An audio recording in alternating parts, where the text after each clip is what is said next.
Réinventer l'éducation. Learning World, en association avec WISE, une initiative de Qatar Foundation.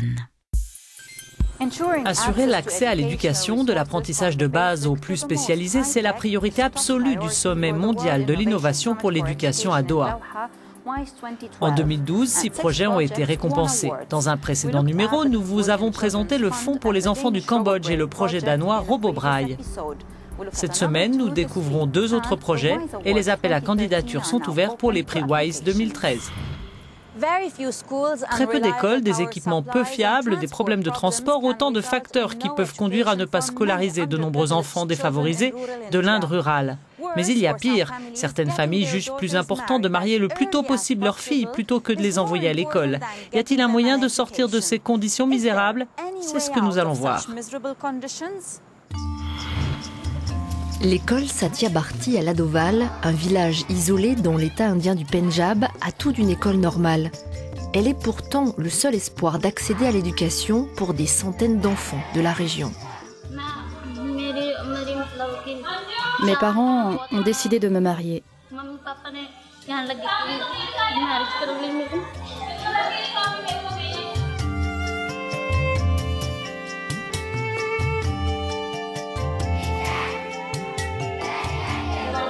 J'en ai parlé à mon professeur.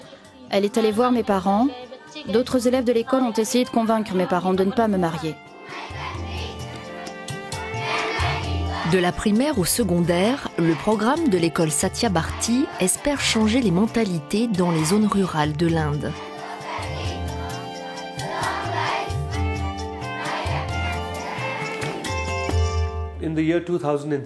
Le programme de l'école Satya Bharti est né en 2006. Sunil Bharti Mittal et les administrateurs de sa fondation ont estimé que nous devions mettre en place une initiative avec un impact très fort, que nous pouvions contrôler et qui soit significative.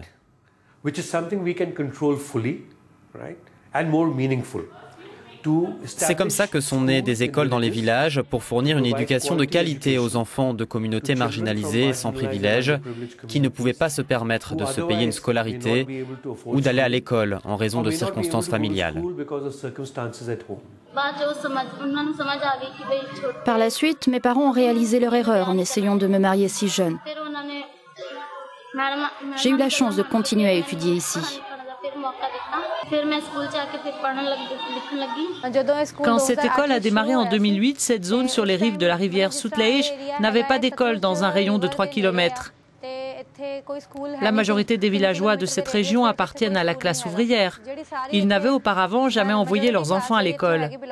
Les filles sont notre grande préoccupation parce que dans cette communauté, de nombreux parents les marient à un âge très précoce, avant même 18 ans, ce qui est illégal.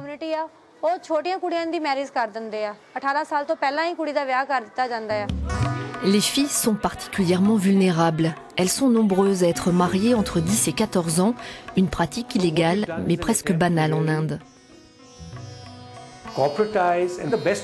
Nous avons essayé d'implanter la gestion d'entreprise, ces meilleures pratiques dans les écoles en milieu rural.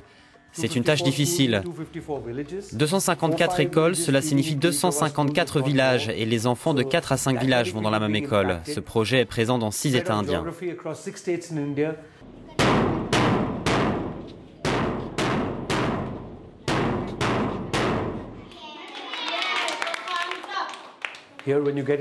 Ici, quand vous arrivez dans l'Inde rurale, vous découvrez tous les défis qui vont avec.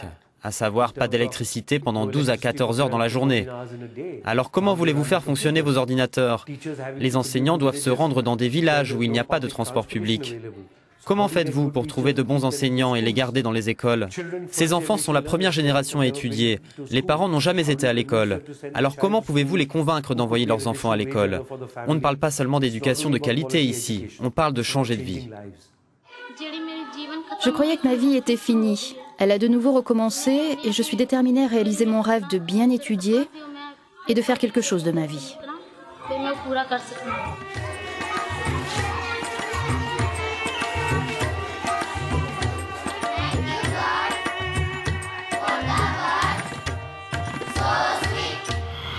De l'autre côté du monde, le Chili et son économie en plein essor. Pourtant, les inégalités restent fortes entre riches et pauvres. La technologie peut-elle mettre sur un pied d'égalité l'accès à l'éducation entre les villes et les zones rurales? Que diriez-vous si les examens d'entrée à l'université étaient gratuits, simplement en cliquant sur Internet? Le Chili est le pays de l'OCDE avec la plus forte croissance économique en 2012. Une situation privilégiée qui se traduit depuis quelques années par un boom des nouvelles technologies. S'il ne semble pas affecté par la crise mondiale, le pays traverse malgré tout une grande crise sociale, notamment sur le plan de l'éducation. C'est ce qu'a compris il y a 11 ans la Fondation Chili avec son programme Educar Chile, une page web destinée à l'éducation publique qui totalise aujourd'hui 1 800 000 clics par jour. Alors là, ce sont les bureaux d'Educar Chile. Ici travaille l'équipe de technologie qui observe toute la programmation de la plateforme.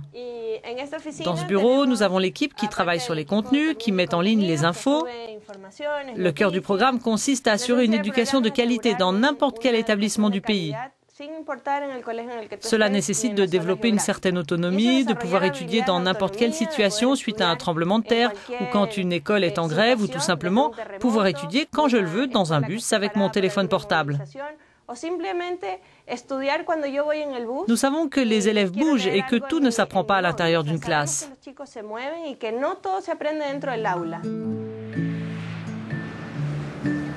À 3 heures de route au sud de Santiago, Talca, dans le centre du pays, a été frappé en 2010 par un violent tremblement de terre. Ici, le lycée Albate Molina a été en partie détruit et les élèves se sont retrouvés, livrés à eux-mêmes.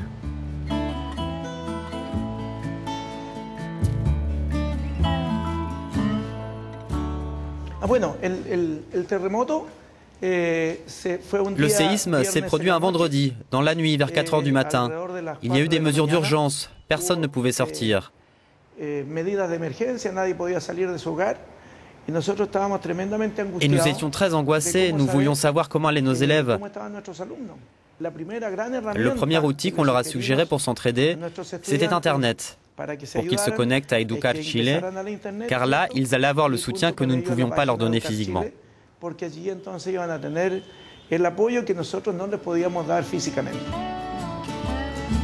Le lycée, toujours en phase de reconstruction, survit dans des conditions assez précaires.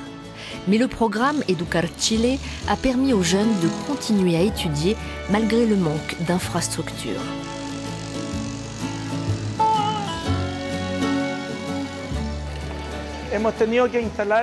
Nous avons dû installer ces Algeco et ici, il y a 2 classes qui travaillent de façon simultanée. Dans chaque classe, il y a 45 élèves.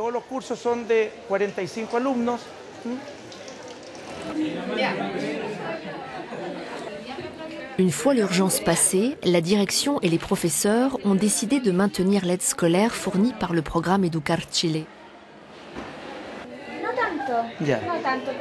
C'est pourquoi un des préfabriqués est entièrement dédié à l'usage d'Internet et de ce programme sous la supervision d'un professeur.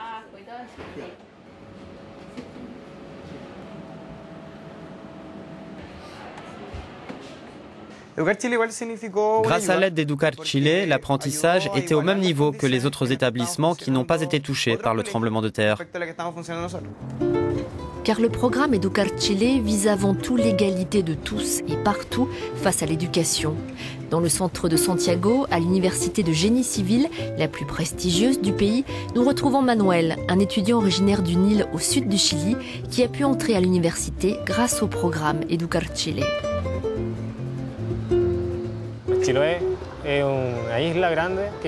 Chiloé est une grande île située au sud du Chili, dans la 10e région.